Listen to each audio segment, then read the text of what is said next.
pengadaan penyuluh agama baru. Jadi dari semua agama, tidak hanya di fokusi agama Islam saja, tapi di semua agama.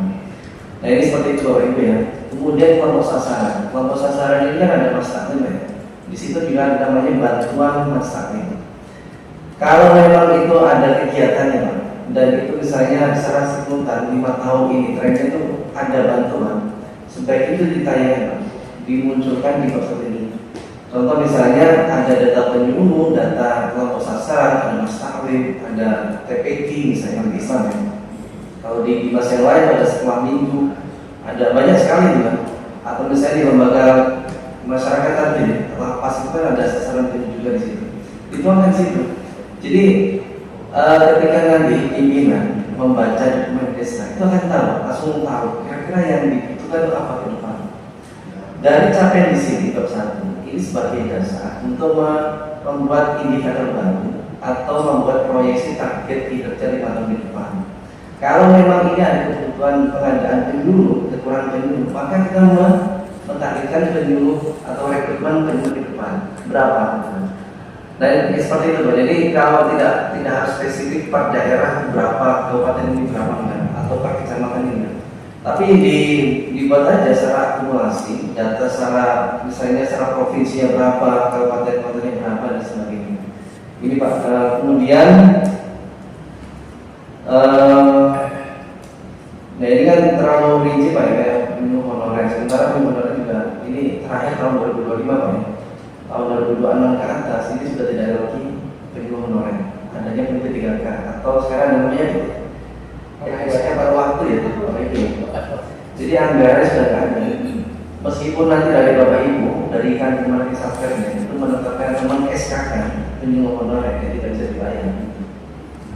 Kemudian dari sisi perlindungan umat beragama, nah ini mohon nanti juga diselaraskan nomenklaturnya dengan pertinya Pak. Kalau pertinya seperti ini ya Bapak Ibu ya. Contoh misalnya meningkatnya kualitas pelayanan perlindungan umat beragama. Boleh jadi Bapak Ibu tidak secara spesifik per sasaran, cara pengelolaan data. Bisa juga nanti per sasaran strategisnya. Saya tadi terwujudnya kerukunan umat beragama ini. Jadi Bapak kan di register Bapak itu sudah ada informasi terkait dengan ST-nya di Papua. SS-nya apa, sasaran programnya apa, sasaran kegiatannya apa. Kalau Bapak ingat ya, itu ada. Nanti kalau nggak ada ya ini dilihat dibuka register kementerian. Itu yang kalau ini ya, kalau mau dibikin sederhana agar tidak terlalu banyak halamannya untuk di bab 1. Jadi nanti bisa per tujuan boleh, per sasaran strategis boleh. Atau kalau mungkin Bapak Ibu ada berkreasi untuk memperbanyak, kami pengennya jelas spesifik datanya. Ya nggak apa-apa, sasaran nggak apa-apa. Dan tidak semua indikator ini ada datanya nggak apa-apa. Kira-kira aja kita menggunakan ilmu kirologi ya. Kira-kira ini yang indikator ini ada keberlanjutan di 5 tahun ke depan. Contoh ya Pak ya, ini adalah nilai kinerja umum. Ini berlanjut tahun 2025. Nah kira-kira sampai tahun 2020 sampai tahun 2025 dan 2024 itu seperti apa?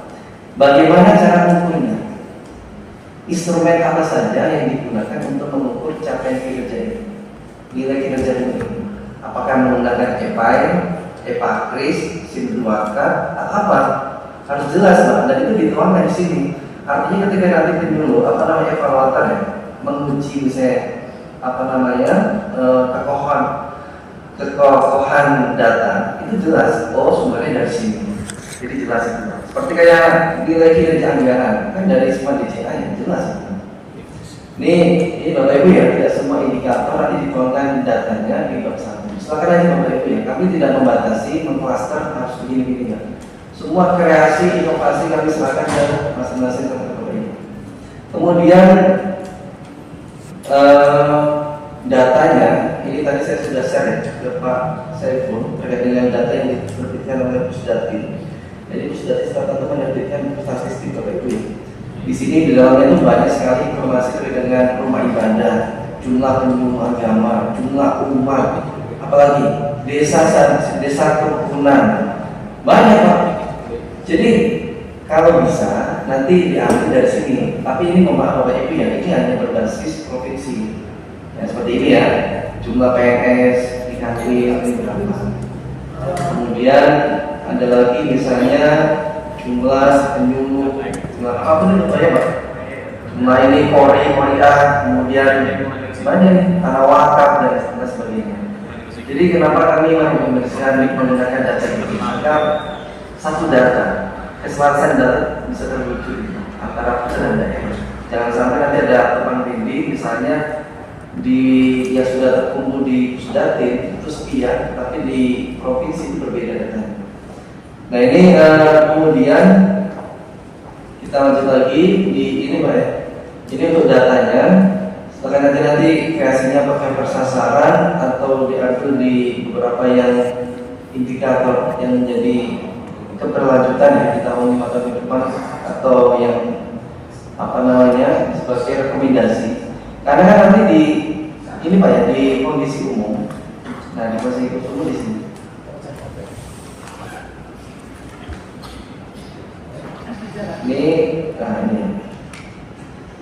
Ini kan kondisi umum ya. Misalnya kekuatannya seperti apa? Ini nanti di bawah sini, di bawah dari analisis SWOT ini sebelum ke poin ini Pak ya. Ini ada rekomendasi. Contoh misalnya nomenklaturnya berdasarkan hasil analisis di atas, maka untuk memenuhi atau memberikan solusi pada permasalahan di atas, maka rekomendasi yang diterbitkan untuk sebagai kinerja 5 tahun ke depan itu sebagai berikut. Gitu. Bapak Ibu jadi sebagai berikutnya bisa nanti mengadopsi dari SKD yang ada. Contoh misalnya mempertahankan kualitas dan kuantitas guru agama. Nah gitu kan. Nggak perlu nanti namanya nilai kinerja itu perlu. Tapi dengan kita mengukur kualitas guru agama, nanti akan dijawab dengan indikator di 5 tahun depan. Atau misalnya memperkuat kerukunan di level desa, kemudian kota dan provinsi. Di desa itu sudah ada program desa kerukunan, ada untuk desa modasi beragama dan sebagainya. Seperti itu Bapak Ibu ya. Jadi ada rekomendasinya sebelum ke analisis berikutnya. Dan ini juga kami serahkan ke Bapak Ibu ya. Seperti ini kan ini berdasarkan tujuan yang sasaran. Nah seperti ini kan. Mana ini? Nah ini pelayanan pendidikan. Ini kan tujuan pelayanan pendidikan itu. Sementara pendidikan itu ada 3, ya kan? Kalau tipologi pendidikan di Kementerian Agama itu ada berapa? Ada yang tahu nggak?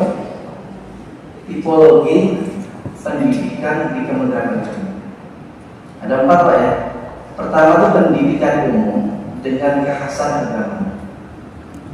Ada yang tahu Pak apa ini? Madrasah dan widyalaya. Jadi madrasah itu pendidikan umum, tapi dengan menambahkan kekhasan agama. Kurikulumnya sama dengan pendidikan SMP, SMA itu sama. Tapi ada penambahan kurikulum mata pelajaran agama. Yang kedua adalah pendidikan agama. Ini kurikulum dan guru. Ada namanya guru pendidikan agama atau kurikulum pendidikan agama. Ini biasanya itu dilaksanakan di sekolah umum yang ada di Diknas itu, di SMP, SMA atau SD. Yang ketiga pendidikan keagamaan. Pendidikan keagamaan ini ada kalau di Islam itu ada PDF, ilmiah adalah atau dinia formal. Di Bimas Buddha, Nafa dan Maseka. Di Bimas itu Adi apa namanya? Apa namanya? Bukan, dia kan umum. Atau di Masjid Katolik itu ada SDTK, ada Taman Seminari, ada Semakan itu negeri Pak. Tapi dia itu Hindu Pak. Kalau yang Semakan ini kan sekolah menengah agama Katolik negeri Kristen. Ya, ada namanya SMTK. Semua ini kategorinya keagamaan. Jadi seperti itu Pak ya. Ada yang kalau menyederhanakan 60% itu pendidikan agama, 40% pendidikan umum. Jadi yang muatan-muatan mata pelajaran yang apa namanya yang bisa yang nanti akan dimasukkan di asesmen pendidikan. Ini yang terakhir itu adalah pendidikan pesantren. Jadi nanti ini yang membuat kadang-kadang tuh BPK memang bingung. Kok ada ini? Kenapa PHT kita jadi perguruan atau madrasah pesantren. Karena secara regulasinya di Perpres dari Jatimpress itu untuk pendidikan umum, makanya di SDTK semuanya nggak bisa Pak. Nah ini sudah ada transformasi peralihan dari pendidikan keagamaan ke pendidikan umum. Itu Pak ya. Kemudian di bab 2 kita visi Pak ya, visi ini masih sama Pak ya. Jadi kita sama untuk yang kanwil dan kanwil ini merujuk pada visi Kementerian Agama. Jadi tidak ada penambahan diksi maupun nomenklaturnya. Kemudian misi ini juga sama. Kalau kemarin kan kita ada pemilihan ya. Jadi misalnya kanwil dan kanwil mendukung 4 dari 5 misi Kementerian Agama. Nah sekarang ini seperti semuanya karena cuma ada 3. Kemudian tujuan sama, nanti tinggal di sini ditambahkan indikator tujuan Pak. Kalau di sini kan dengan sasaran strategisnya. Nah sekarang ini dengan indikator tujuannya apa? Indikator tujuan ini nanti diambil dari IPU, salah satu IPU di registranya Kanwil Kabupaten Kota. Contoh misalnya di kerukunan itu apa sih? Apa namanya? Mastonnya apa? Di kerukunan. Di situ ada IBS, ada lembaga keagamaan, semacam. Salah satu aja Pak. Jadi tidak semua indikator dari KSK jadikan indikator tujuan. Sebenarnya boleh beda, tapi boleh sama untuk memudahkan KL atau Satgas menyusun indikator tujuan. Itu Bapak memberikan tadi alternatif tujuan. Bisa menggunakan indikator sasarannya, ikunya, atau merumuskan indikator baru. Tapi mau nanti kita bahas ya di cascading-nya. Kemudian ini dituangkan juga banyak staf protes ya. Staf protes ini ada perubahan. Kemarin kita sudah merubah. Jadi rumah haji ini diganti dengan revitalisasi rumah ibadah ramah dan inklusif. Nanti saya share juga naskah protesnya yang baru kemarin ada ini Pak, lagi dikoreksi Pak Sekjen. Kemudian ini program, sebenarnya program ini mau saja mau dituangkan di bab 2 sini atau nanti di bab sebaiknya di bab 3 ya untuk program ini ya. Jadi nanti sebelum ke metode kinerja itu ada informasi dari program. Jadi program kerukunan, ada wajib belajar, proses pengajaran dan dukungan. Kemudian di sasaran kegiatan terus terang ya Bapak Ibu ya, bahwa sasaran kegiatan yang terkait ke kami maupun ke Kota ini agak berbeda yang ada di eselon 1. Karena bicara di Bapak sendiri ini ingin memunculkan kekhasan khususnya di eselon 1 yang memiliki porsi anggaran besar. Misalnya kalau di agama itu di Bimas Islam, ini sasaran kegiatannya ini berbeda dengan Bimas yang lain.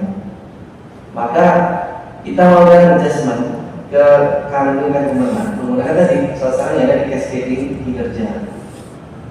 Nggak ada di sini Pak ya. Ini berbeda Pak. Kalau Bapak Ibu cek di cascading, ininya berbeda antara yang di Bimas Islam. Jadi nggak masalah sih Pak. Jadi nggak masalah. Sama seperti di pendidikan. Di pendidikan di PNDIS dengan di Bimas yang lain itu berbeda Pak. Nomenklatur sasarannya. Tapi kalau indikatornya itu sama, tidak ada yang beda. Kemudian untuk yang indikator ini Pak, ini ada nanti mohon diperbaiki Pak ya, Bapak Ibu, diperbaiki sampai ke setelah ini tuh ini Pak ya. Setelah dari rumusan, ini rumusan nanti, ini kan sudah ke metadata ya. Jadi metadata di rumusan ini karena arahnya di Bapak Nas seluruh rumusan atau metadata itu jadikan di lampiran. Maka di rumusan ini diisi seperti tahun 2025. Di situ ada informasi terkait dengan sasarannya apa, indikatornya berapa, biasanya berapa, proyeksi targetnya berapa, kemudian PIC akan menjawabnya. Jadi misalnya lebih kemana ya seksi di Bimas Islam, seksi dengan syarikat atau apa gitu. Di kantor ada bidang praktis, bidang kehidupan dan sebagainya. Kemudian sebelum ke bab 3, nah ini ada metadata Pak ya. itu ada namanya